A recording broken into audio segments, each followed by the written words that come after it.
এবার আসি আরেকটা প্রশ্নের উত্তর জানার চেষ্টা করি, সেটা হলো কোরআনে কারীমের বিভিন্ন আয়াতকে, আয়াতের অংশকে মোবাইলে বিশেষ করে আপনার রিংটোন হিসাবে ব্যবহার করা, রিংটোন হিসাবে ব্যবহার করা এটা কতটুকু জায়েজ?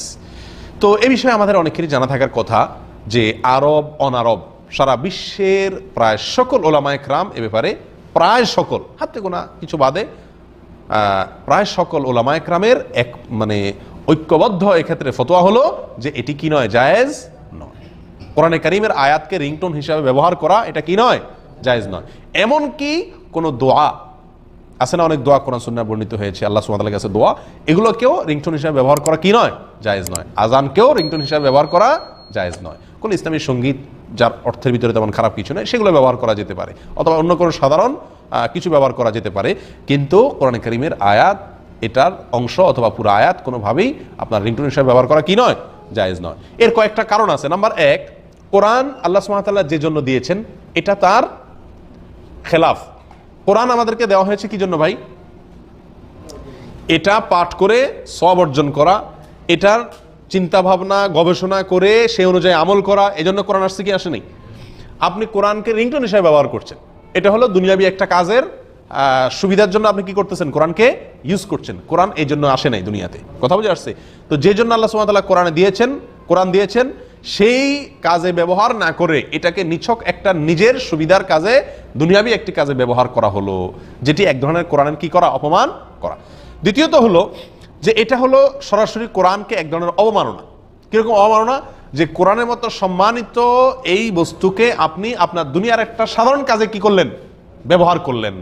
কোরআনে কারীমের আয়াত লেখা আছে, সেরকম কাগজকে যদি আপনি ঠোঙা বানান, সেটা যদি কিছু রাখেন, সেটা যদি আপনার কোরআনের কি হয়, অপমান হয়, যে এই সাধারণ কাজে আপনি এখানে কোরআন এটাকে ব্যবহার করছেন, কোরআনে কারীমের আয়াত লিখিত পৃষ্ঠাকে, কাগজকে, তাহলে একইভাবে কোরআনে কারীমের আয়াতকে রিংটোন হিসাবে ব্যবহার করা মোবাইলের মধ্যে ঠিক একই ধরনের অপমান এবং কোরআনকে অসম্মান করা, সেজন্য এটা জায়েজ নাই। অথচ আল্লাহ সুবহানাহু ওয়া তাআলা বলেছেন ওয়া মান ইউআযযিম শাআইরাল্লাহি ফাইন্নাহা মিন তাকওয়াল কুলুব, সূরা হজর 32 নম্বর আয়াতে আল্লাহ সুবহানাহু ওয়া তাআলা বলেন যারা আল্লাহ সুবহানাহু ওয়া তাআলার নিদর্শনকে সম্মান করে এটা তাদের অন্তরের যে তাকওয়া আছে সেই তাকওয়ার প্রমাণ।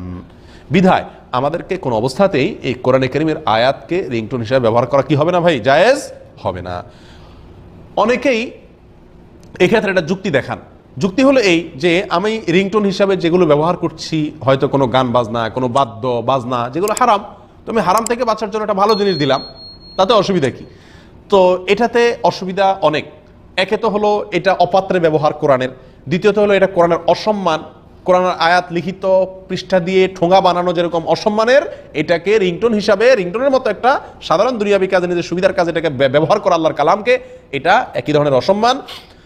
এর পাশাপাশি এই কোরআনে কারীম রিংটোন হিসাবে ব্যবহার করার ফলে এটাকে আপনার অপূর্ণাঙ্গ অবস্থাতে যদি ফোনটা রিসিভ করা হয় তাহলে তার অর্থের ভিতরে কি হয়, পরিবর্তন হয় কি হয় না? কথার কথা লা ইলাহা ফাআলাম আন্নাহু লা ইলাহা ইল্লাল্লাহ, কোরআনে কারীমের আয়াত। আপনি এই আয়াতটা কথার কথা রিংটোন হিসাবে রাখলেন, অথবা যে কোনো আয়াত রাখলেন, তো যার কাছে ফোন দিচ্ছেন রিংটোন হিসাবে, আপনার কি, আপনার মোবাইলে ফোন আসলো কথার কথা, তো সেখানে রিংটোন হিসাবে বাজছে ওইটা ফাআলাম আন্নাহু লা ইলাহা ইল্লাল্লাহ আপনার মোবাইলে। তো লা ইলাহা বলার পরে আপনি কি করলেন, রিসিভ করলেন। আপনি রিসিভ করার সময় তার দেখে রিসিভ করবেন না যে কত দূর এসে পৌঁছাইছে, তখন অর্থের ভিতরে পরিবর্তন হবে কি হবে না, এই আশঙ্কা থেকে যায়। বিধায় কোরআনে কারীমকে রিংটোন হিসাবে ব্যবহার করা কি নয়, জায়েজ নয়। এ ব্যাপারে সারা পৃথিবীর উলামায়ে কেরাম প্রায় একমত, এটা কোরআনের অপমান, এটা কোরআনের অসম্মান। কোরআন যে জন্য নাজিল হয়েছে এটাকে তার ব্যতিক্রম নিজস্ব একটা দুনিয়াবি তুচ্ছ উদ্দেশ্যে ব্যবহার করা হয়, অথচ এর বিকল্প বহু আছে। আপনি অন্য কোনো ভালো রিংটোন ব্যবহার করতে পারেন।